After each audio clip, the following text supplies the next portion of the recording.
할렐루야. 서울드리게 3부 예배 오신 여러분을 예수님의 이름으로 축복합니다.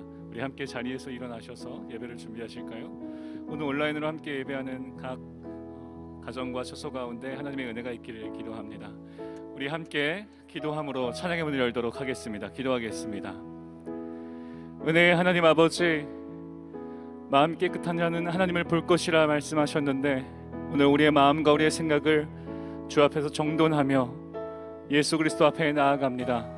하나님을 만나는 예배가 되게 하여 주시고, 십자가를 경험하는 예배가 되게 하여 주시고, 우리의 영혼을 향하여 말씀하시는 살아계신 하나님을 만나는 귀한 예배가 되게 하여 주옵소서. 성령님, 이 시간 우리의 마음을 사로잡아 주옵소서. 하나님 앞에 온 마음을 다하여 예배하며 주의 말씀을 받을 때에 주의 성령께서 우리를 충만케 하여 주시고, 또한 하나님께서 허락하여 주신 귀한 한 주 살아갈 용기와 힘을 얻는 귀한 예배가 되게 하여 주옵소서. 살아계신 예수 그리스도의 이름으로 기도합니다. 아멘. 오늘 우리 가운데 새 일을 행하실 살아계신 하나님 앞에 박수로 함께 높이 올려드리겠습니다.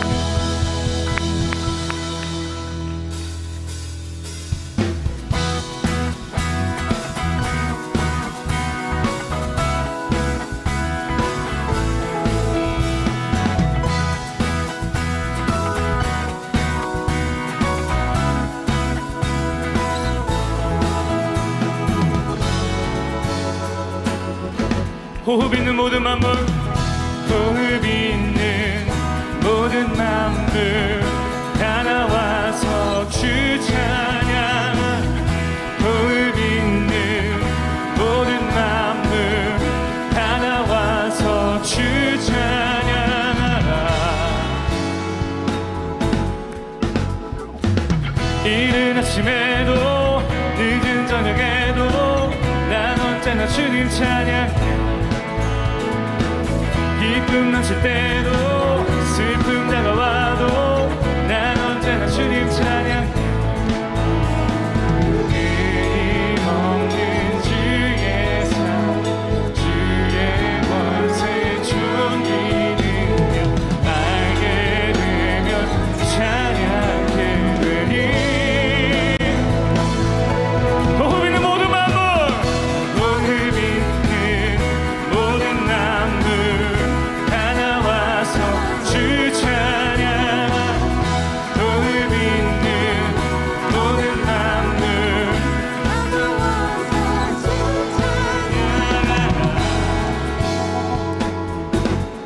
높은 하늘에도 높은 하늘에도 천사들과 함께 영원토록 주님 찬양해.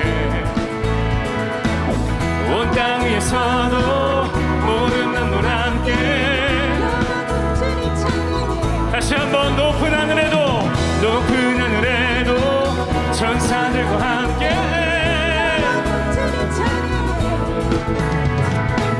온 땅 위에서도 모든 만물 함께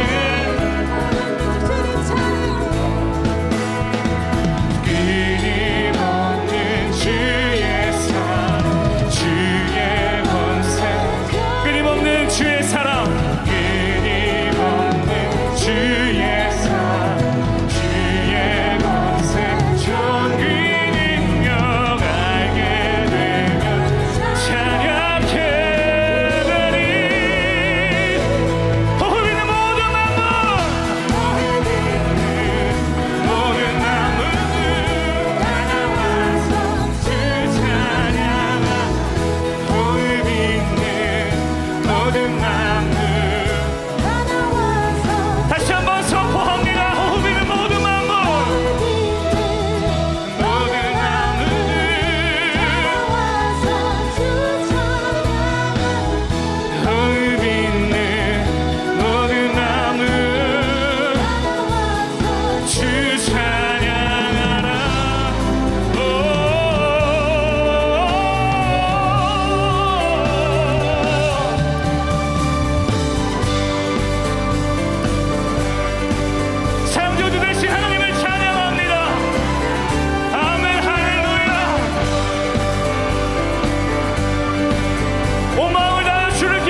전능의 주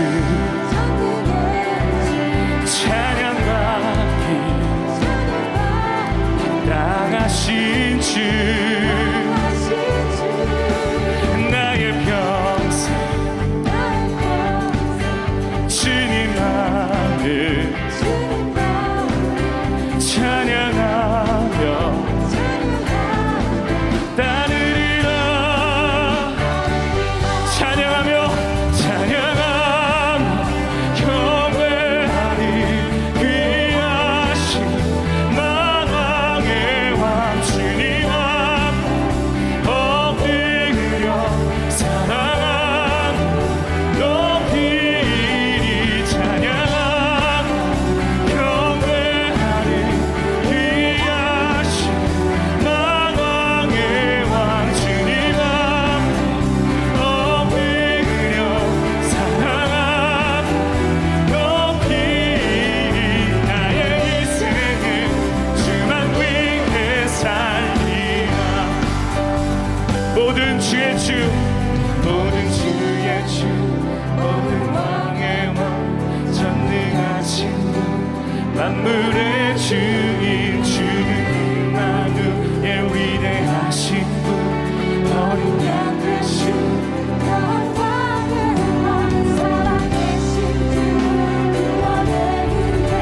창조주 하나님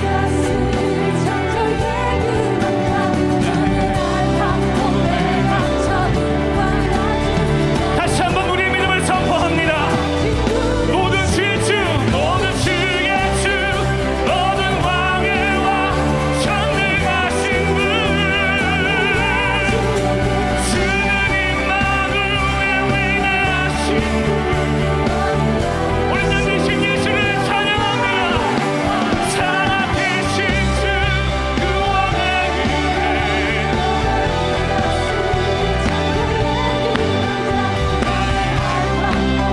정말 되신 예수 그리스도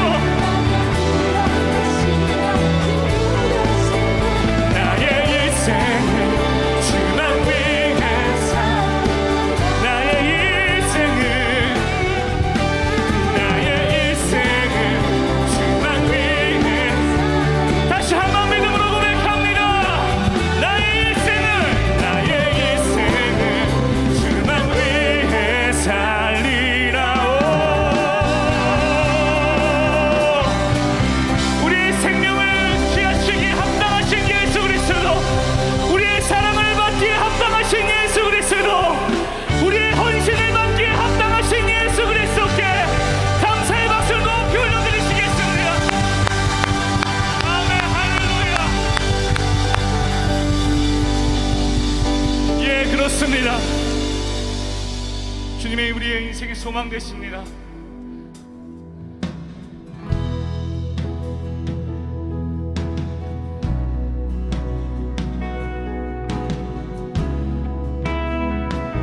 우리 인생의 빛 되신 예수 그리스도를 높여 드립니다. 할렐루야. 할렐루야. 할렐루야.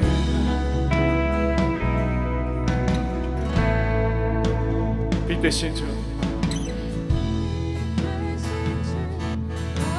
빛 되신 주 어둠 가운데 비추사 내 눈보게 하소서 예배하는 선한 마음 주시고 산소망이 되시네 나 주를 경배하리 엎드려 절하며 고백해 주나의 하나님 오 사랑스러운 주님 존귀한 예수 아름답고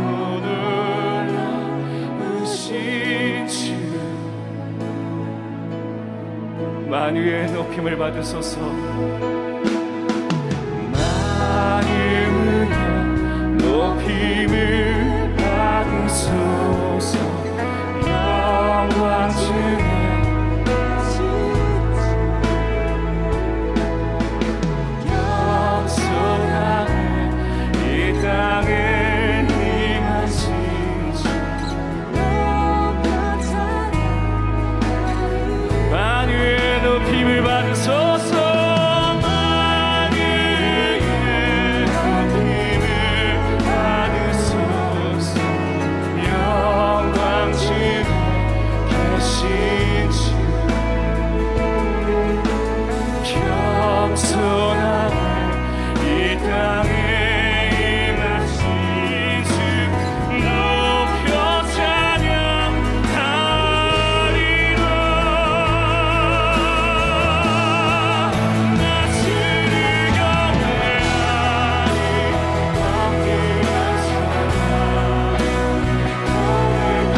소망 없고 빛도 어두운 세상을 하나님이 사랑하사 우리에게 오시네.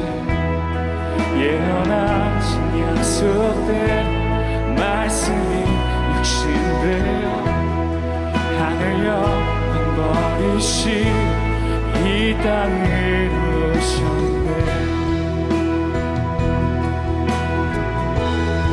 찬양하세 찬양하세 우리 주 삼위일체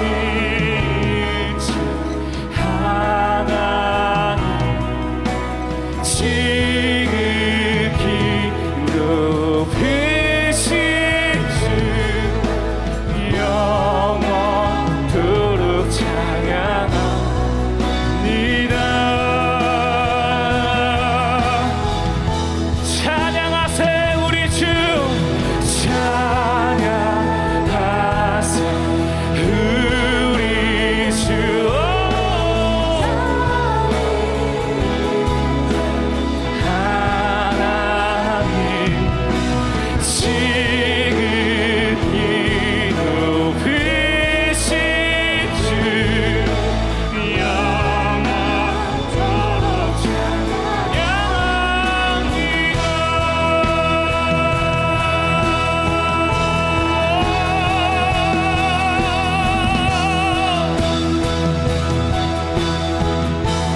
부활하신 그 아침 부활하신 그 아침 닫힌 무덤 열리고 죽임 당한 어린 양 죽음을 이기셔. 예, 아멘. 생명의 하시는 그리스도를 통해 아버지께 오는 자 모두 회복되리라.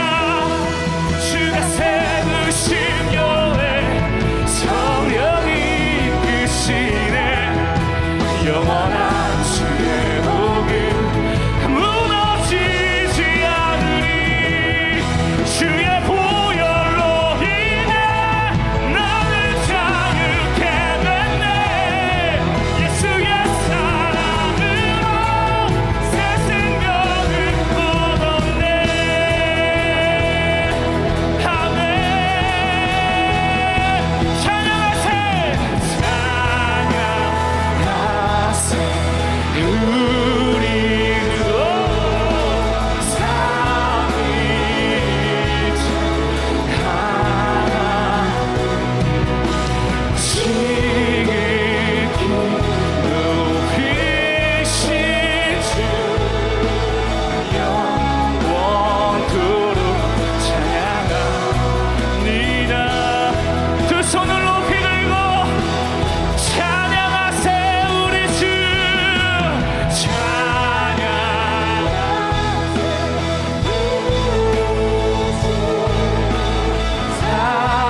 삼위일체 하나 지극히 높으신 주 높으신 주 영원토록 찬양합니다. 이 시간 살아계신 우리 하나님께 마음을 다하여 기도하십시다. 주님, 오늘 우리에게 가난한 마음을 주옵소서. 우리가 의지할 자 오직 하나님밖에 없다는 믿음을 갖게 하소서. 하나님 외에 다른 이가 없음을 믿는 믿음이 살아나기 원합니다. 세상을 사랑했던 마음, 세상과 사람에게 집착했던 욕심들을 회개하며 나아가오니 예배하는 가운데에 주의 말씀을 듣는 가운데에 주가 바뀌는 역사를 주옵소서. 이곳에 충만하게 임재하신 하나님을 만나게 하여 주옵소서. 주님의 능력을 덧입게 하여 주옵소서. 두려움이 떠나가고 염려가 사라지고 예수님의 생명으로 충만케 하여 주옵소서. 예수님의 능력으로 회복과 치유를 경험하게 하여 주옵소서. 이 시간 두 손을 높이 들고 하나님 앞에 함께 기도하도록 하겠습니다. 기도하겠습니다. 거룩하신 그분, 거룩하신 하나님, 완전하신 하나님, 창조주 하나님, 인생을 이끄시는 하나님, 오늘 예배 가운데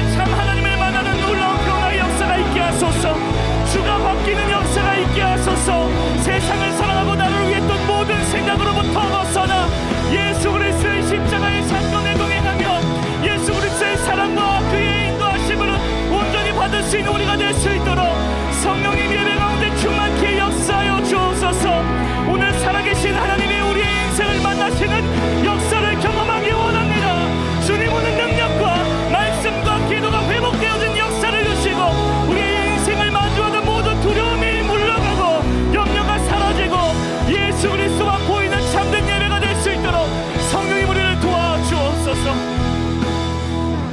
다시 한번 기도할 때 한국 교회를 축복하며 기도하십시다. 하나님, 한국 교회를 불쌍히 여겨주시기를 기도합니다. 많은 뼈와 같이 무너져 있는 교회들이 여호와의 말씀으로 다시 일어나게 하여 주옵소서. 힘을 잃고 지쳐가는 이 땅의 교회들의 생기를 불어넣어 주시고 한국 교회의 모든 목회자와 성도들이 깨어나게 하여 주옵소서. 코로나로 많은 어려움에 직면했지만 오히려 이때를 기도함으로 뚫고 나아가게 하여 주시고 한국의 다음 세대를 교회가 일으켜 세우는 역사를 주시고 열방을 향해 나아가는 주님의 군대로 일어나게 하여 주옵소서. 하나님, 한국교회에 성령의 새 바람을 주십시오. 하나님의 영광을 비추며 세상을 감동시키고 세상을 변화시킬 한국교회가 되게 하여 주옵소서. 건강한 교회로 세워주시고 영적으로 부흥하는 교회들이 날마다 늘어나게 하여 주옵소서. 함께 한국교회를 축복하며 기도하겠습니다. 살아계신 하나님, 이 시간 한국교회를 주 앞에 올려드립니다. 기도가 주시고 사신교회 하나님의 나라에 하나님의 이 땅의 성부를 예수님의 이름으로 축복합니다. 하나님, 하나님 차갑고 다들이 열자가 없는 이가 나라사대 한국교회 모든 하나님 영적인 축복과 영적인 기도와 변화와 회복과 하나님을 바라보게 하는 영적인 대체수가 일어나기를 기도합니다. 한국교회를 축복하여 주시고 믿음의 사람들을 세워주신 하나님의 은혜와 자비를 감사합니다. 그러나 하나님 아버지, 우리 한국교회가 깨어나기 원합니다. 우리 한국교회가 일어나기 원합니다. 말씀이 회복되고 순종이 회복되고 하나님 기도가 회복되어지고 헌신이 회복되어지는 한국교회가 되게 하여 주옵소서. 하나님, 우리는 코로나로 인하여서 침체기에 빠지고 싶지 않습니다. 날마다 이 시간들마다 예수 그리스도의 복음의 능력이 더욱더 강하다는 것을, 더욱더 위대하다는 것을 교회가 증명하며 나아가는 한국교회가 되게 하여 주시고 하나님께서 인생 가운데 허락하여 주신 귀한 사랑과 은혜를 흘려보내는 한국교회가 될 수 있도록 주여 은총을 베풀어 주옵소서. 우리 마지막으로 함께 기도할 때에 나라와 민족을 위하여 함께 기도하십시다. 하나님, 우리나라 대한민국을 지켜주옵소서. 하나님이 우리나라의 진정한 주인이시며 피할 바위이시며 구원의 소망이심을 믿습니다. 주여, 이 나라를 불쌍히 여겨 주옵소서. 대한민국의 정치, 사회, 경제, 문화, 외교, 안보 등의 모든 문제가 복잡하게 얽혀있는 상황이 지금 현재 상황입니다. 주여, 이 땅에 주의 선한 손길이 임하게 하여 주옵소서. 각 분야의 지도자들에게는 지혜와 거룩한 영을 부어주셔서 하나님을 두려워하는 정책과 나라를 사랑하고 국민을 사랑하는 정책을 주시고 하나님, 분열과 다툼을 멈추고 나라와 민족을 위해 헌신할 수 있는 사람들을 세워 주옵소서. 하나님께서 이 땅의 나라의 주인 되어 주시고 이 땅을 인도하여 주시는 참 하나님이 되어 주옵소서. 우리 마지막으로 나라와 민족을 위하여 함께 주 앞에 기도하도록 하겠습니다. 사랑의 주님, 이 시간 대한민국을 주 앞에 올려드립니다. 하나님, 이 땅의 모든 정치계, 사회하고 모든 영역들을 주 앞에 맡겨드립니다. 하나님께서 이 땅의 주인이시기에 하나님이 이 땅의 모든 하나님이시기에 참 하나님께서 이 땅을 인도하여 주시기를 간절히 기도합니다. 하나님, 우리를 하는 마음과 나눠지는 마음, 서로를 원망하는 마음들과 서로를 향하여서 하나님의 뜻을 하늘 멈추게 하여 주시고 나라 사랑의 하나님 이 땅 가운데서 하나님 사랑이 이어질 수 있도록 주여 축복하여 주시기를 기도합니다. 믿는 사람들을 세워주십시오. 믿음의 사람을 세워주십시오. 하나님을 두려워하는 사람을 세워주십시오. 국민을 사랑하는 사람을 세워주십시오. 한 군데 한 지역마다 하나님, 한 기간들마다 하나님 다시 한번 하나님 그 지역의 발전과 하나님 변화들이 일어나게 하여 주시고 하나님 깨끗하고 투명한 영신, 깨끗하고 투명한 마음으로 하나님 국민들을 사랑하고 하는 나라 사랑하는 사람들이 리더로 세워지는 하나님 보시기에 합당한 귀한 나라가 될 수 있도록 이곳 대한민국을 축복하여 주옵소서. 살아계신 하나님, 이 시간 우리의 마음을 모아 주 앞에 기도했습니다.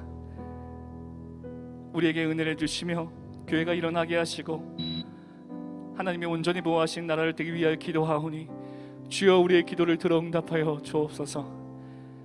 하나님, 오늘 우리가 말씀 앞에 섭니다. 하나님의 말씀이 우리의 마음을 사로잡아 주시고 우리의 영혼에 새 힘이요 용기가 되어 주십시오.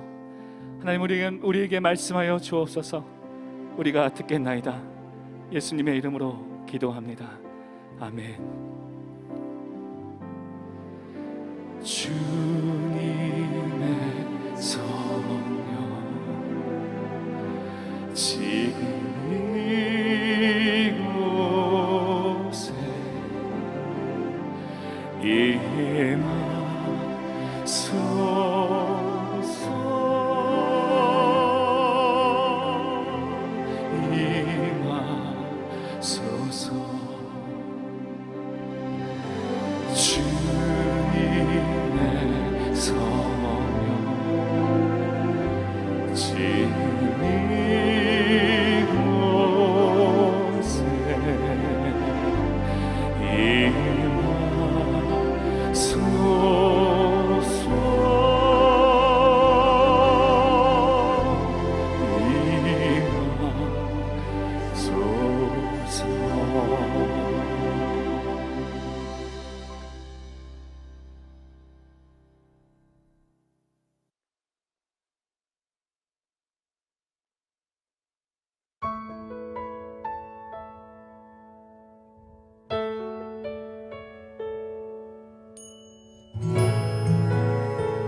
다친 우리 마음 자유케 하던 그 나사렛에서 한 목수의 이야기,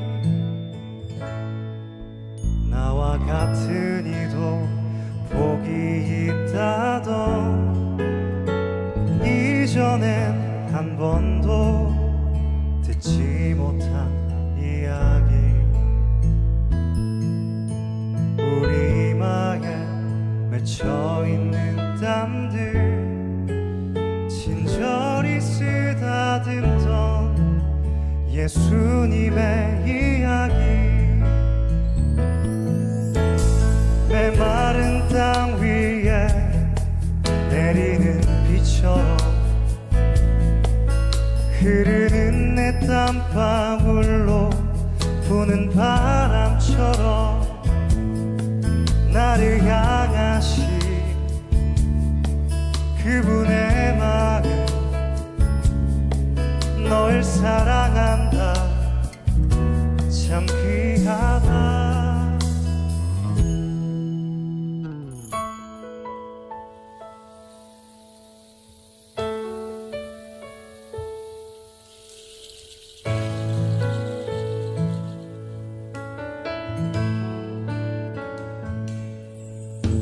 메마른 땅 위에 내리는 비처럼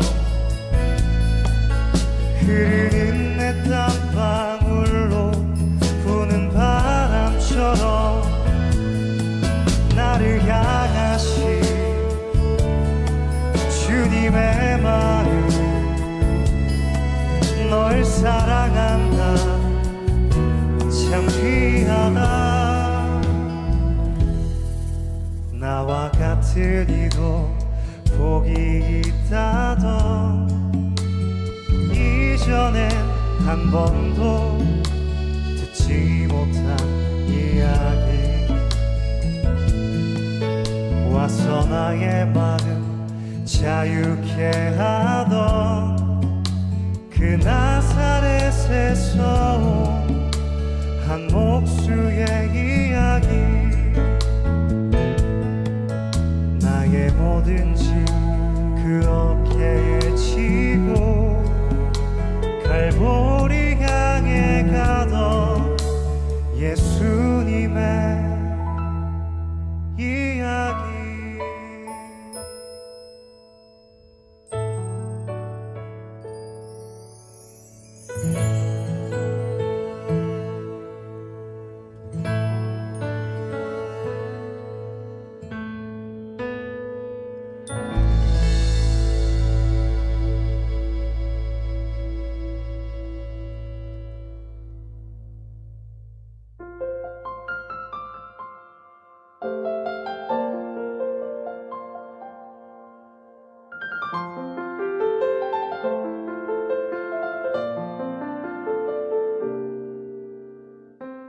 예수님께서 몸을 일으켜 그 여인에게 말씀하셨습니다.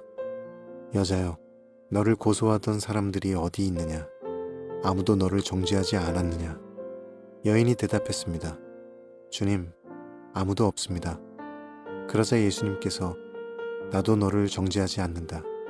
가거라. 그리고 다시는 죄를 짓지 마라. 하고 말씀하셨습니다.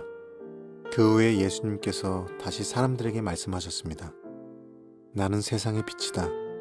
나를 따르는 사람은 어둠 속에서 생활하지 않을 것이며 생명의 빛을 얻을 것이다. 8월 15일 주일 서울 드림교회에서 전해드리는 안내사항입니다. 새가족 등록 신청 안내입니다. 서울 드림교회에 처음 오신 분들을 주님의 이름으로 환영합니다. 교회 등록을 원하시는 분은 QR코드로 신청해주세요. 새가족 교육에 대해 안내해드립니다. 전화, 문자 신청도 가능합니다. 주일 예배 관련 안내입니다. 오늘부터 수도권 교회 현장 예배가 최대 99명까지 허용됐습니다. 이에 교회는 현장 예배와 온라인 예배를 동시에 드립니다. 차세대는 거리두기 단계가 조정되기 전까지 온라인으로 예배를 드립니다. 좌석은 예배 스텝을 제외하고 각 예배당 80석이 준비됩니다. 현장 예배 참석을 원하시는 분들은 QR코드 또는 홈페이지로 신청해 주세요. 신청은 4부 예배가 끝난 후 오늘 오후 4시에 오픈됩니다. 예배 인원이 채워지면 선택 항목이 보이지 않게 됩니다. 그럴 경우 다른 예배 시간을 체크해 주시길 바랍니다. 2021 가을 학기 90일 성경 통독 신청 관련 안내입니다. 90일 성경 통독은 권별 성경 통독과 연대기 성경 통독으로 진행됩니다. 신청 기간은 8월 22일 주일 다음 주 주일까지입니다. 통독 기간은 8월 30일 월요일부터 12월 11일 토요일까지 총 15주간입니다.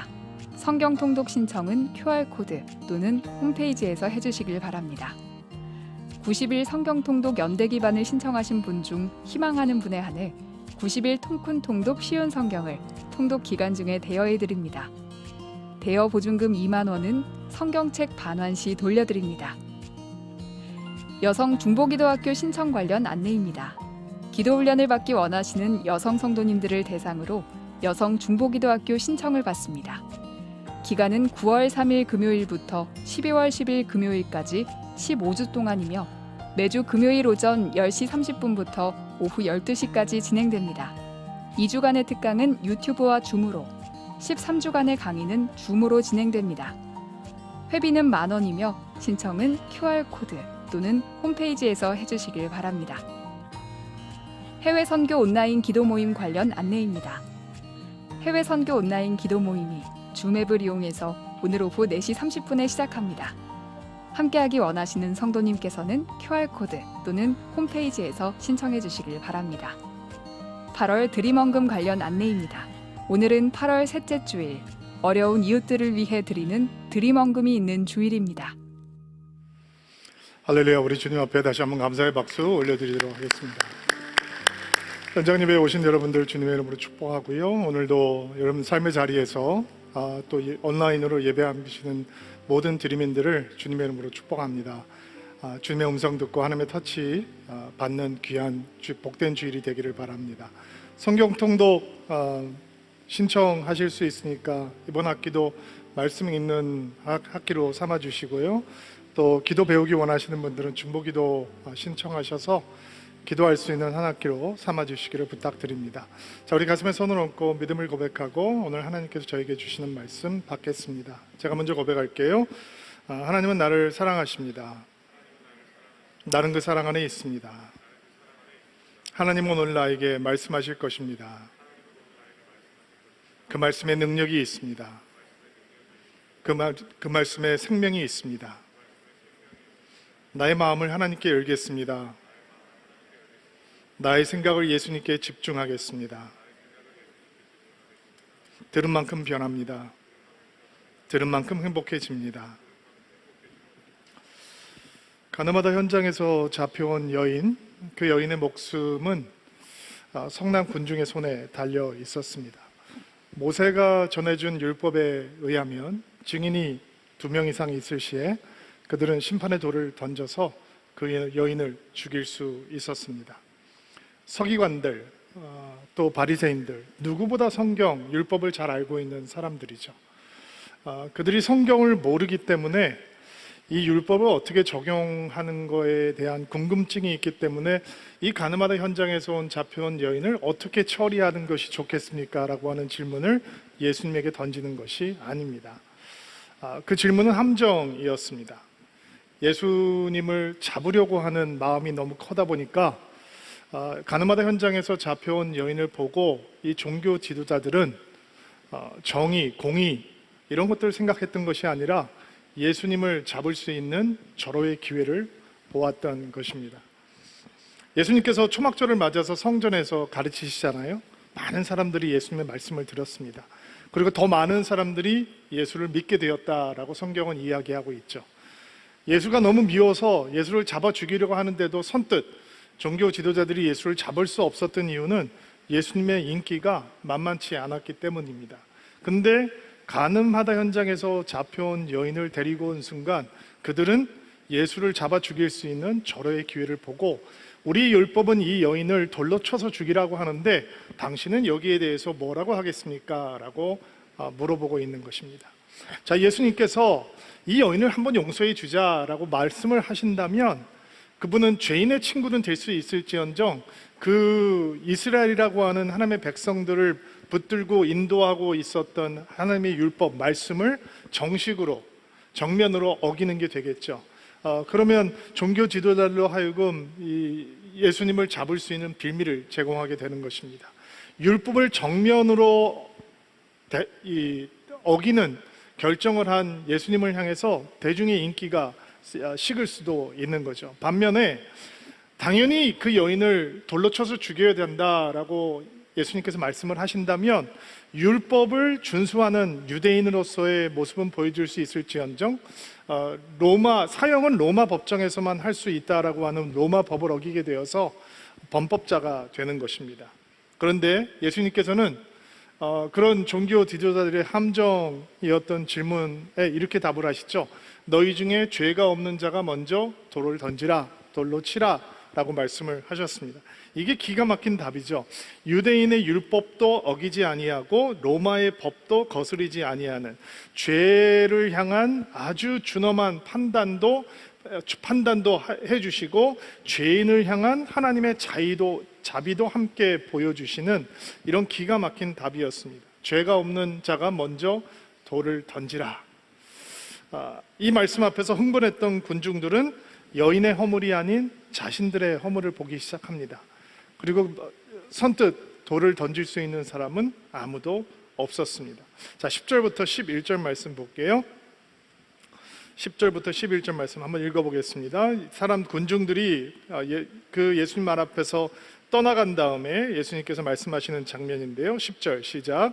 예수님께서 몸을 일으켜 그 여인에게 말씀하셨습니다. 여자여, 너를 고소하던 사람들이 어디 있느냐? 아무도 너를 정죄하지 않았느냐? 여인이 대답했습니다. 주님, 아무도 없습니다. 그러자 예수님께서 나도 너를 정죄하지 않는다. 가거라. 그리고 다시는 죄를 짓지 마라 하고 말씀하셨습니다. 나도 너를 정죄하지 않는다. 만약에 예수님의 말씀이 여기서 끝났다면, 나도 너를 결코 정죄하지 않는다, 이 말씀으로 끝났다면 이 여인에게 임해왔던 용서와 자비는 더 큰 타락으로, 더 심각한 방종으로 이어질 수 있습니다. 얼마나 많은 사람들이 그렇게 살아갑니까? 용서와 자비를 누렸는데도 불구하고 오히려 그들이 받았던 용서와 자비 때문에 더 깊은 죄악에 빠져 사는 사람들이 많이 있습니다. 나도 너를 정죄하지 않는다라고 하는 말씀을 보면서 예수님께서 여인의 범했던 간음이라고 하는 죄를 그렇게 대수롭게 생각하지 않는구나라고 생각하는 것은 오해입니다. 예수님께서는 나도 너를 정죄하지 않는다라고 말씀하시면서 그녀가 받아야 될 정죄함을 예수님께서 받으시겠다라고 하는 것을 보여주고 있는 것이죠. 그 여인의 죄가 대수롭지 않은 것이 아니라 그 여인의 죄값이 너무 무겁기 때문에, 그녀가 스스로 감당할 수 없는 무게이기 때문에 그 죄의 무게를 예수님께서 짊어지시고 갈보리에서 십자가에서 죽어주실 것이기 때문에 나는 너를 정죄하지 아니하고 너에게 용서라고 하는 선물을 줄 것이다 라고 말씀하고 있는 것입니다. 여러분, 우리의 믿음이 만나게 되는 큰 위기 중에 하나가 죄를 심각하게 생각하지 않는다는 겁니다. 너무 가볍게 생각한다는 거죠. 어차피 용서해 주실 건데 뭐 회개하면 되지 뭐. 이 정도 죄를 범하지 않고 사는 사람들이 누가 있겠어? 이 정도로는 뭐 주님께서 다 이해해 주실 거야. 이렇게 죄를 향해서 너무 가벼운 마음을 갖는 것은 정말 영적으로 심각한 위기를 초래하는 것입니다. 왜 이런 태도가 영적인 위기가 되는 것인가? 왜냐하면 이런 죄를 가볍게 여기는 태도 속에서 하나님께서 죄인을 베풀어 위해서 주시는 용서와 자비는 또 다른 죄를 지을 기회로 변해버리기 때문입니다. 용서까지 경험했으니까 이제는 죄의식도 느끼지 못한단 말이에요. 용서의 은혜가 죄를 짓고도 전혀 아파하지 않는, 마음 아파하지 않는, 괴로워하지 않는 이런 병든 믿음, 병든 영성을 만들어 놓는 것입니다. 죄를 지면서 오히려 더 큰 소리를 치는 괴물 같은 믿음을 만들어내는 것입니다. 그러나 예수님께서는 내가 너를 정죄하지 않는다라고 하는 말씀으로 끝내지 않으시고 가서 다시는 죄를 짓지 말라, 범죄하지 말라라는 말씀으로 도전하셨습니다. 가서 다시는 죄를 짓지 말라, 죄를 범하지 말라. 사실 이런 말씀이 우리 앞에 굉장히 부담이죠. 이런 말씀 앞에서 부담을 느끼지 않고 두려워하지 않는 성도가 과연 있을 수 있을까요?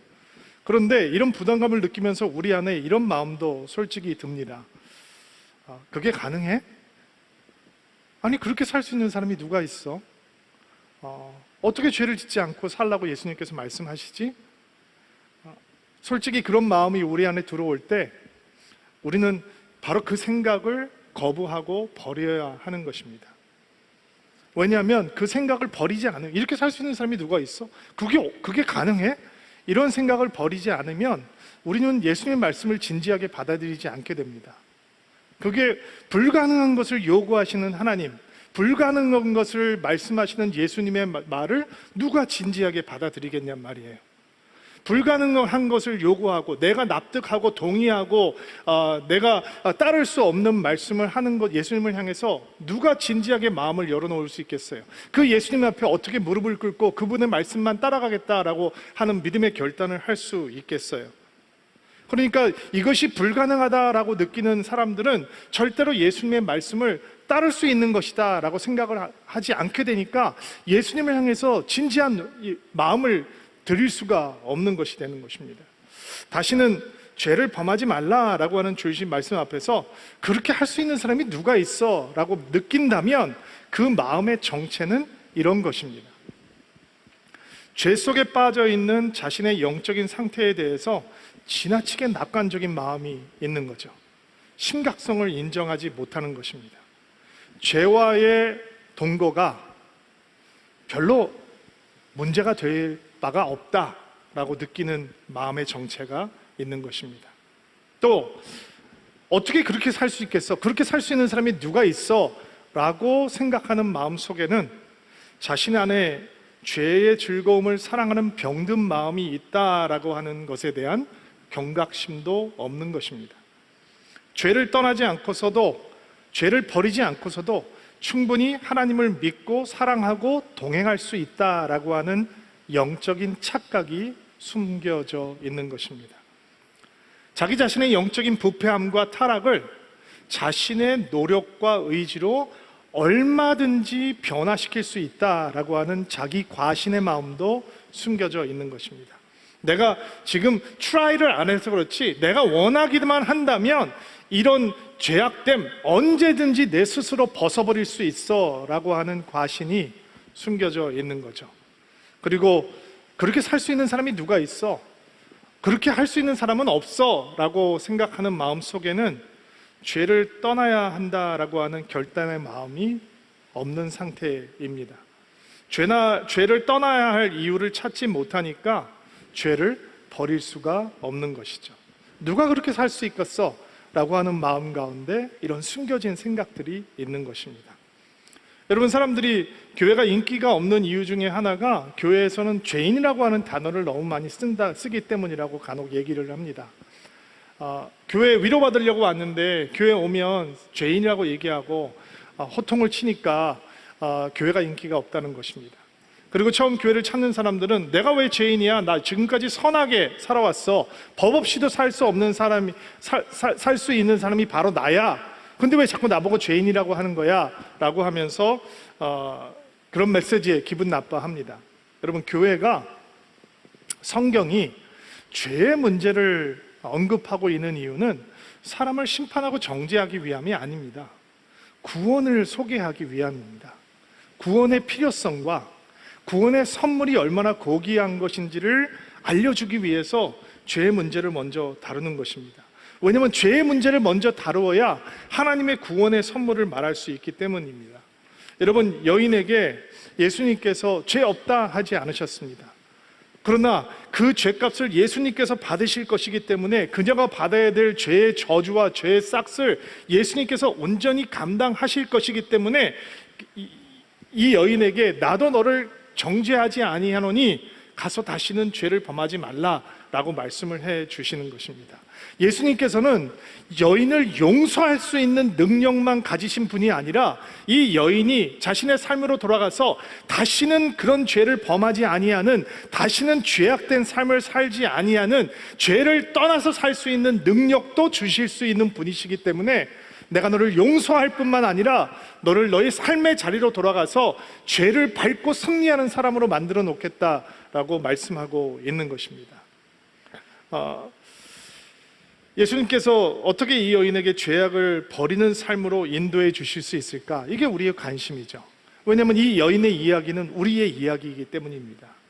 죄 때문에 무너져 내리고 어둠 속에 갇혀 있고 온갖 수치와 부끄러움을 당하면서 사람들한테 끌려와서 정죄함과 판대함을 받는 그 자리, 그녀가 떨어졌던 자리가 우리가 우리의 죄악 때문에 떨어져 있는 자리이기 때문에 이 여인을 어떻게 다시는 죄를 범하지 않는 밝은 인생으로 예수님께서 만드실까? 그것은 우리의 관심을 끌어야 하는 질문이죠. 그 답이 12절에 나와 있는데요, 같이 한번 읽어볼게요. 12절 말씀 읽겠습니다. 시작. 그 후에 예수님께서 다시 사람들에게 말씀하셨습니다. 나는 세상의 빛이다. 나를 따르는 사람들은 어둠 속에서 생활하지 않을 것이며 생명의 빛을 얻을 것이다. 아멘. 자, 우리가 묵상하고 있는 이 요한복음 8장의 말씀의 배경은 초막절이죠. 기억하시죠? 예수님께서 초막절에 성전에서 가르치고 있는 상황이에요. 이 사건이 언제 벌어졌느냐, 아마 초막절 마지막 날이었든지 아니면 초막절이 끝나자마자였을 것 같아요. 정확한 시기는 추측하기가 어렵지만 어떤 사람들은 초막절 마지막 날에 있었던 사건이라고 얘기를 하기도 하고 어떤 사람들은 초막절이 끝나자마자 일어난 사건이라고 생각하기도 해요. 초막절은 두 가지 큰 예식이 있어요. 첫 번째는 물 예식이고 두 번째는 빛 예식인데, 매일매일 실로암 못에 가서 물을 기르다가 제단에다 물을 부으면서 광야에서 물을 허락하신 하나님의 은혜를 기억하고 감사하는 예식들을 매일매일 행했어요. 두 번째는 빛의 예식인데, 여인의 뜰에다가 커다란 대형 촛불을 28개를 밝혀놓고 밤마다 이제 빛의 예식을 행하는 거죠. 이 빛의 예식을 행했던 이유는 40년 동안 하나님께서 이스라엘 백성들을 구름 기둥과 불 기둥으로 인도하시면서 그분의 임재를 보여주셨고 그분의 보호함을 주셨고 그분의 인도함을 보여주셨다라고 하는 것을 감사하고 기억하는 예식이 되었어요.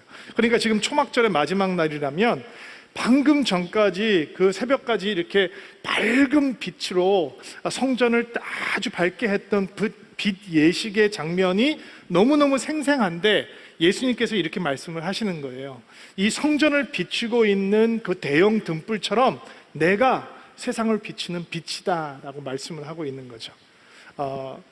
예수님께서 세상의 빛이시란 말씀 속에서 우리가 먼저 보아야 하는 것은 이것이에요. 하나님께서는 세상이 어두운 곳이다 라고 말씀을 하고 있다라고 하는 사실이에요. 왜 예수님께서 빛이 되셔야 하느냐? 세상이 너무 어둡기 때문이에요. 예수님께서 왜 자신을 세상의 빛으로 부르고 계시느냐? 왜냐하면 세상이 그 빛이 없으면 어떤 소망도 없는 어두움이기 때문에 그렇다라고 하는 것입니다. 여러분, 세상에 속지 마십시오. 세상이 근사하고 화려하고 재미있고 대단해 보일지라도 여러분, 세상은 캄캄하고 어두운 곳입니다. 세상에 취하지 마십시오. 하나님을 향한 인간의 마음이 순종이 아니라 불순종으로 변하는 순간 창세기 3장 이후로부터 인간의 마음과 그리고 인간이 만들어 놓은 세상은 어두움으로 가득하게 되었습니다. 하나님을 떠난 세상에는 어두움만 존재합니다. 하나님을 버린 마음에는 어두움만 존재합니다. 그리고 세상의 어두움을 가볍게 보아서는 안 되는 것입니다. 어두움은 무시무시한 것입니다. 왜냐하면 어두움이 죽음이기 때문입니다. 우리 시대를 덮고 있는 어두움에 대해서 여러분은 심각하게 생각해 본 적이 있으실 것입니다. 우리가 가늠하다 현장에서 잡혀온 여인에 대해서 말씀을 묵상하고 지금 이어져 오고 있으니까 우리 사회의 어두운 면, 단면에 대해서 생각을 해볼 때 우리 시대의 이 성적인 타락과 방종에 대해서 잠깐 언급을 해보겠습니다. 서울과 부산, 대한민국의 제1, 제2 도시죠. 시장이 성추행 사건으로 한 사람은 극단적인 선택을 했고 한 사람은 법정에 서서 실형을 선고받았습니다. 한국 최고 수준의 지도자들 이야기입니다. 그런데 각성의 소리가 없습니다. 군대에서 전해지는 여성 병사들을 향한 성추행, 성폭행 이 뉴스들은 끊임없이 쏟아져 나오고 있습니다. 한동안 우리 사회를 시끄럽게 했던 N번방 조주빈 사건, 성착취 영상을 제작해서 배포함으로 2심에서 42년 형을 선고받은 20대 중반의 젊은이였습니다. 세계에서 가장 큰 규모의 아동 포르노 사이트를 운영했던 선정우라고 하는 젊은이, 웰컴 투 비디오 사건, 영유아들까지 포함되어 있는 반인륜적인 범죄 행위였습니다. 한국에서 1년 반형 받았습니다. 복무하고 다 이 형을 채우고 나온 걸로 알고 있습니다. 이 젊은이들이 잡혔을 때 20대 초중반의 젊은이들이었는데 이렇게 어린 친구들이 어떻게 이렇게 악할 수 있을까? 우리는 깜짝 놀랐었죠. 우리 사회의 민낯을 그대로 노출해 주었던 넷플릭스의 드라마 인간 수업이라고 하는 드라마가 있었죠. 청소년 포주의 이야기였습니다. 성을 파는 미성년자들, 그리고 그 성을 매수하는 나쁜 어른들, 그리고 그 미성년자들을 관리해주는 청소년 포주. 충격적인 이야기지만 인정하고 싶지 않은 우리 사회의 일면을 노출해 주었기 때문에 이 드라마가 우리들의 마음을 몹시 불편하게 했었습니다. 가출한 중학생들을 고등학생들이 성매매를 시켰다라고 하는 이야기에 우리는 더 이상 놀라지도 않습니다. 우리 사회가 왜 이렇게 되어가고 있는가? 어떤 청소년 사역자가 조심스럽게 자기가 사역하고 있는 어린 학생에게 이런 질문을 했다고 합니다. 야, 너 혹시 인터넷에서 야한 동영상 본 적 있어? 그 질문을 들었던 아이가, 목사님, 전도사님, 질문이 잘못됐어요. 오늘 몇 번 봤니? 라고 물어보셔야지 본 적이 있니? 라고 물어보는 질문은 잘못된 질문이에요 라고 답을 했다는 것입니다. 우리나라 포르노의 사업 규모가 30조가 넘었다고 합니다. 미국 뉴스윅 잡지에 의하면 세계에서 포르노를 보기 위해서 가장 많은 돈을 지출하고 있는 나라는 대한민국이라고 했습니다. 우리 사회는 상상할 수 없을 정도로 엄청난 성중독자들을 양상해내고 있는 것입니다. 어떤 한 유명한 남성 운동 활동가가 이런 포르노가 사회적인 해를 전혀 끼치지 않는다라고 주장하기도 했습니다. 성적인 타락과 성범죄가 그런 포르노에 빠져 있는 남성들이 저지르는 것이 아니다라고 궤변을 토했죠. 그러나 우리 눈앞에 펼쳐지고 있는 상황들, 사건들은 전혀 다른 메시지를 던져주고 있습니다. 오직 이성을 성적인 대상으로만 바라보고 성적으로 착취할 대상으로 바라보고 있기 때문에 사회의 최고의 고위층도 군대에서도 직장에서도 심지어 교육자들도 목회자들도 자기 절제를 잃어버린 엄청난 타락 속에 빠지게 되는 것입니다. 포르노에 빠져 있는 사람들은 결국 눈에 보고 있는 대로 행동하고 싶어집니다. 보고 있는 대로 행동하고 싶은 게 인간의 본성이기 때문이죠. 우리의 자녀들은 이렇게 방탕해진 사회 속에서 자라서 누군가를 만나서 결혼하고 가정을 꾸미게 될 것입니다. 어떤 문제가 생기게 될지 불보듯이 뻔한 일입니다. 강남에서 비뇨기과 의원을 운영하고 있는 성도가 고등학교 아들들을 데리고 와서 정관수술을 시켜달라고 하는 엄마들이 많이 있다라고 하는 얘기를 합니다. 왜 결혼도 안 한 아이에게 정관수술을 시키게 될까요? 그 이유는 설명하지 않아도 여러분들이 쉽게 짐작할 수 있을 것입니다. 여러분, 우리 사회가 성에 미쳐버렸습니다. 그러나 이런 이야기들은 빙상의 일각에 불과합니다. 엄마도 아빠도 자녀도 젊은이도 나이가 든 사람도 이런 방종 앞에 자유하지 못합니다. 하나님을 거부하는 마음, 하나님을 버린 마음에는 오직 어두움만 존재하는 것입니다. 스스로 만들어 놓은 신 앞에 무릎을 꿇고 숭배하면서 살아가게 되는 거죠. 돈이 신이 되고, 돈이 하나님이 되고, 쾌락이 하나님이 되고, 삐뚤어진 성이 하나님이 되고, 성공이 하나님이 되고, 자기 배가 하나님이 되어서 이 세상은, 인간의 마음은 점점 어두움으로 가득 찰 수밖에 없는 것입니다. 그래서 예수님께서 세상의 빛으로 오시는 것이죠. 어두움을 몰아내기 위해서 빛으로 오시는 것입니다.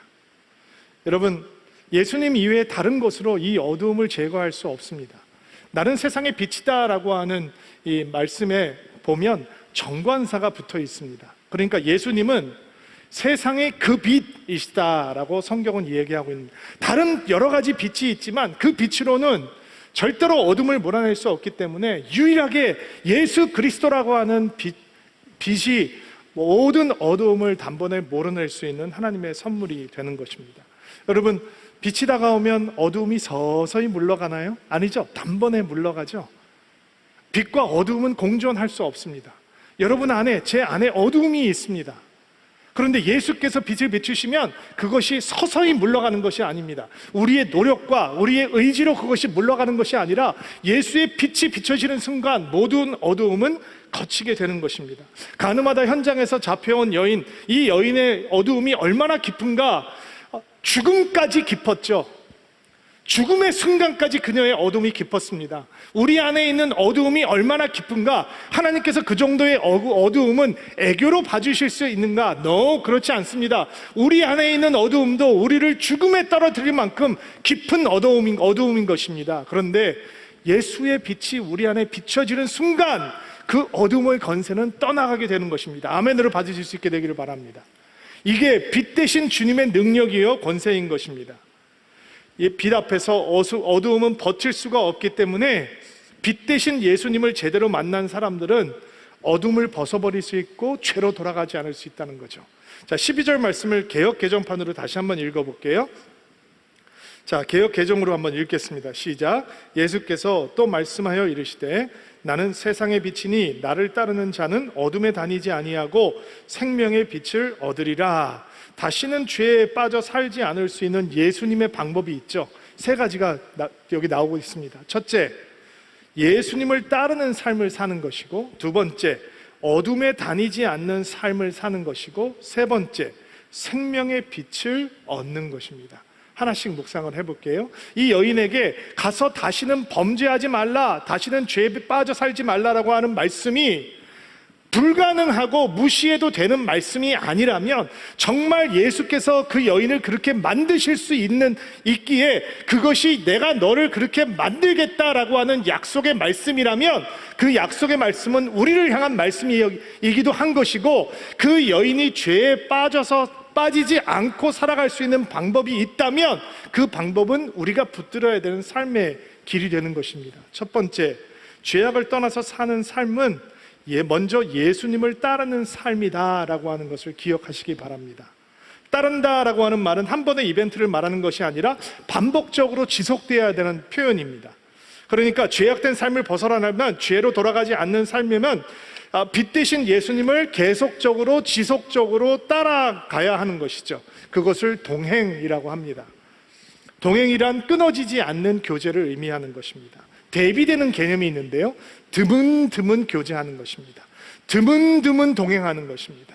성경에 보면 끊어지지 않는 동행을 하는 사람이 있고 드문드문 동행하는 사람들이 있습니다. 드문드문 동행하는 대표적인 케이스가 바로 삼손이라고 하는 사람입니다.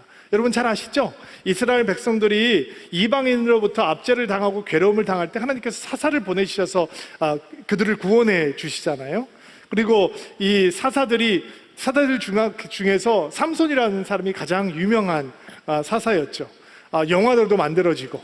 근데 이 삼손이 이방인들과 싸울 때는 성경에 그에 대해서 뭐라고 얘기하냐면 하나님의 영, 여호와의 영이 그에게 임했다라고 얘기를 합니다. 그러니까 그 엄청난 능력과 힘으로 이방인들을 물리칠 수가 있었습니다. 그런데 이 블레셋 여인들만 보면 삼손이 정신을 못 차립니다. 여자 앞에만 서면 도대체 여호와의 영이 임했다라고 하는 소리가 없어요. 그러니까 그가 어떻게 수치를 당합니까? 블레셋 여인들 쫓아다니다가 나중에는 드릴라에게 배신을 당하고 눈까지 뽑혀서 블레셋 사람들의 감옥에 갇히는 비참한 인생으로 전락해 버립니다. 아니, 전쟁할 때 여호와의 영이 감동을 했던 것처럼 눈앞에 블레셋 여인들이 나타났을 때도 여호와의 영에 감동이 됐다면 수치스러운 죽음, 수치스러운 삶을 살지 않을 터인데 동행을 드문드문하게 되는 거예요. 여러분도 경험해 보셨죠? 늘 주님과 동행하면 사고가 안 나요. 그런데 드문드문 동행하니까 사고가 나는 거예요. 그런데 반대로 끊어지지 않는 동행을 하고 있는 사람이 있어요. 창세기에 보면 에녹이라고 하는 사람이 등장을 하는데 에녹이 65세에 무두셀라라고 하는 아들을 낳아요. 그리고 무두셀라를 낳은 다음에 300년 동안 하나님과 동행했다라고 성경을 얘기해요. 그러니까 이 에녹이라고 하는 사람이 하나님과 동행하게 되는 계기가 뭐냐면 무두셀라라고 하는 아들이 태어났기 때문이라는 거예요. 그런데 이 무두셀라라고 하는 사람이 성경에서 가장 오래 산 사람으로 알려져 있죠. 그리고 노아의 할아버지가 되는 사람인데 이 무두셀라가 죽을 때 노아의 홍수가 시작이 되는 거예요. 이 무두셀라라고 하는 이름 속에 하나님의 심판이 다가오고 있다라고 하는 메시지가 담겨져 있거든요. 그러니까 하나님의 어떠한 경고함을 받고 이 에녹이라고 하는 사람이 그 힘들고 어렵고 악한 세상에서 하나님을 향해서 마음을 돌리고 끊어지지 않는 하나님과의 동행이 시작이 되었던 것입니다. 여러분, 노아의 시대 때 하나님께서 그 시대가 상이 어땠는지를 성경이 이렇게 설명하고 있는데 사람의 죄악이 세상에 가득함과 그의 마음으로 생각하고 계획하는 모든 것이 악하다라고 이야기를 했어요. 그런 악함을 보고 하나님께서 한탄하시고 마음에 근심을 하셨다라고 얘기해요. 그러니까 노아 때만 이랬을까? 갑자기 좋았다가 노아 시대 때 이렇게 변한 것이 아니라 이미 이런 시대가 이어지고 있었던 거죠. 그런데 이렇게 악하고 하나님을 한탄케 하는 시대에 아들이 태어난 하나님의 경고를 받고 마음을 돌려 하나님과 끊어지지 아니하고 동행하는 에녹의 모습을 우리는 볼 수 있는 것입니다. 여러분, 어떻게 동행이 끊어지지 않는 동행이 가능할까요? 종교심으로 가능할까요? 여러분, 의무감과 책임감으로 그것이 가능할까요? 두려움만으로 끊어지지 않는 동행 가능할 수 있을까요? 여러분, 동행을 가능하게 하는 건 사랑과 신뢰입니다. 하나님을 사랑하면 동행하는 것이 기쁨입니다. 부담이 아니라 기쁨입니다. 사랑하면 함께하고 싶어지잖아요. 사랑하는 사람이 기뻐하는 것을 보면 더 그렇게 하고 싶고, 사랑하는 사람이 마음 아파하는 것을 보면 그것을 멈추고 싶고, 이게 사랑이라고 하는 관계잖아요. 에녹의 동행이 끊어지지 않아요. 사랑이 끊어지지 않으니까 동행이 끊어지지 않는 거예요. 신뢰가 끊어지지 않으니까 동행이 끊어지지 않는 거예요. 관심이 끊어지지 않으니까 동행이 계속 이어질 수 있는 것이에요. 부담스럽게 느껴진다면, 하나님과 동행하는 것이 부담스럽게 느껴진다면 아직 사랑이 부족한 거예요. 하나님을 온전히 사랑하면 끊어지지 않는 동행을 할 수 있는 것입니다. 어떻게 주를 따르는 동행을 하느냐? 여러분, 주님을 깊이 사랑하는 삶을 살 수 있게 되기를 주의 이름으로 축복합니다.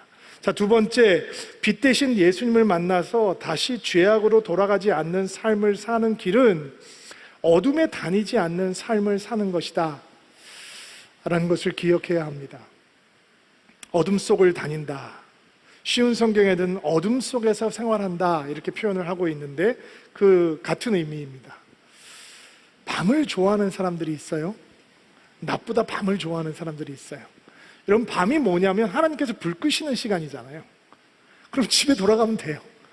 그러면 이 어둠 속에 안 다녀도 괜찮은 거예요. 근데 낮에는 병든 닭처럼 힘이 없고 꾸벅꾸벅 졸고, 밤이 되면 눈이 반짝이는, 막 심장이 벌렁벌렁 거리는 사람들이 있단 말이에요. 낮에는 힘이 빠져 있는데 퇴근만 하면 막 생기가 솟아요. 이 간판에 조명 들어오기 시작하면 막 아드레날린이 솟구치는 사람들이 있단 말이에요.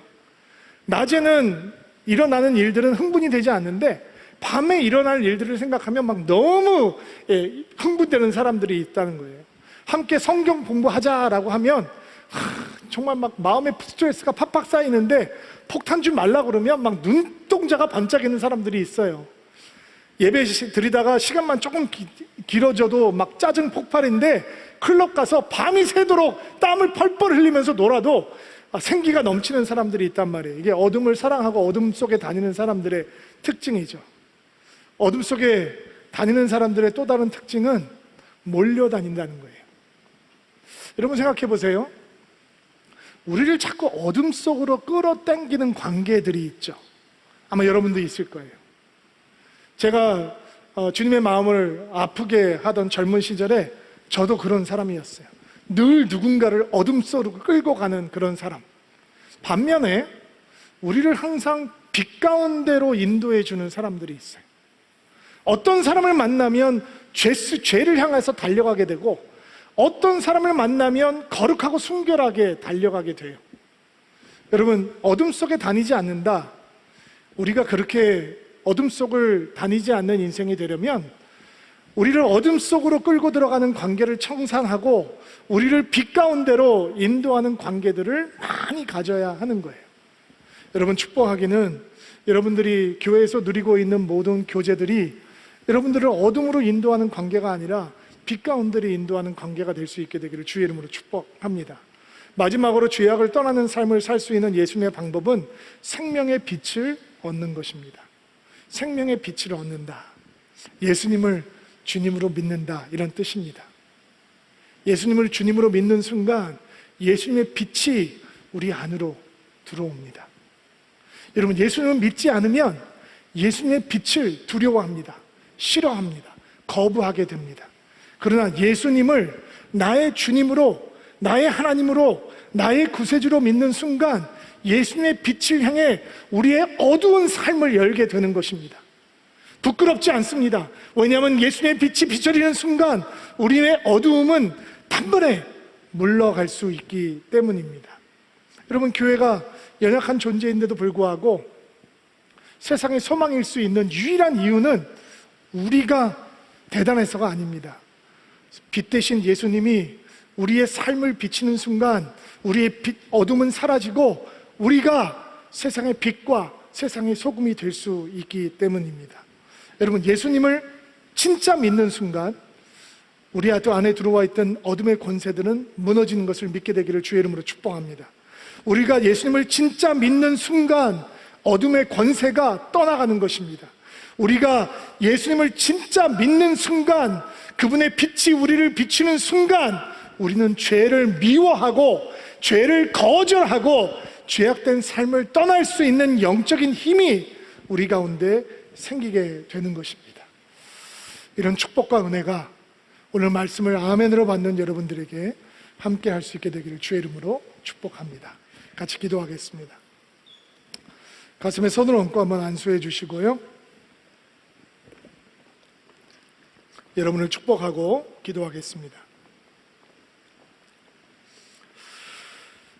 하나님, 빛 대신 예수 그리스도를 바라봅니다. 주님을 온전히 사랑하면서 예수님과 끊어지지 않는 동행을 할 수 있는 믿음의 인생이 될 수 있도록 도와주옵소서. 드문드문 동행하는 것으로 만족하지 않는 인생 되게 하옵소서. 어둠을 사랑하지 않게 하옵소서.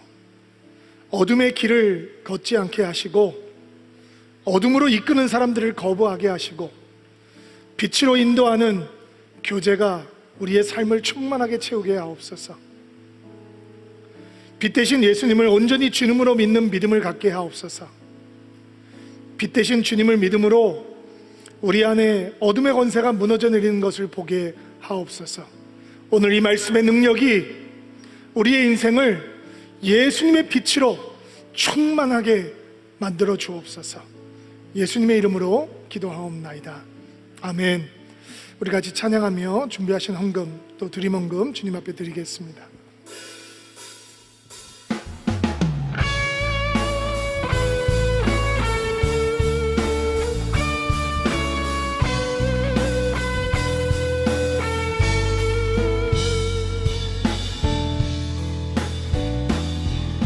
주님, 당신은 사랑의 빛, 어둠 가운데 비추소서. 세상의 빛 예수 우리를 비추사 당신의 진리로 우리를 자유케 비추소서. 우리 위에 비추소서. 주님의 영광 온 땅 위에 부으소서. 내게 성령의 부름 넘치소서. 은혜와 긍휼을 열방 중에 전하소서. 우리 함께 자리에서 일어나셔서 빛 대신 예수님을 다시 한번 찬양하겠습니다. 주님 당신은 사랑의 빛. 주님 당신은 사랑의 빛. 어둠 가운데 비추소서. 세상의 빛 예수 우리를 비추사 당신의 진리로 우리를 자유케 비추소서. 우리 위에 비추소서. 비추소서. 주님의 영광 온 땅 위에 부으소서. 내게 성령의 부름 넘치소서. 은혜와 긍휼을 열방 중에 전하소서. 이 시간 두 손을 높이 들고 다시 한번 찬양합니다. 비추소서. 비추소서.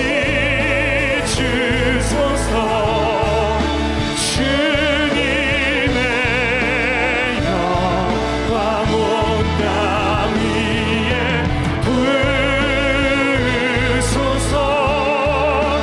내게 성령의 불을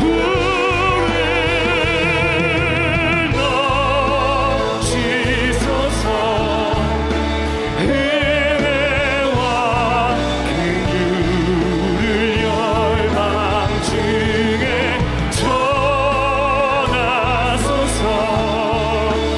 빛 대신 주의 말씀. 빛 대신 주의 말씀. 빛 대신 주의 말씀.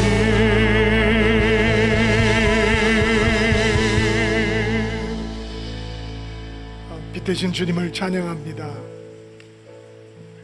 우리의 사랑과 헌신을 담아 이 헌금을 주님 앞에 올려 드립니다.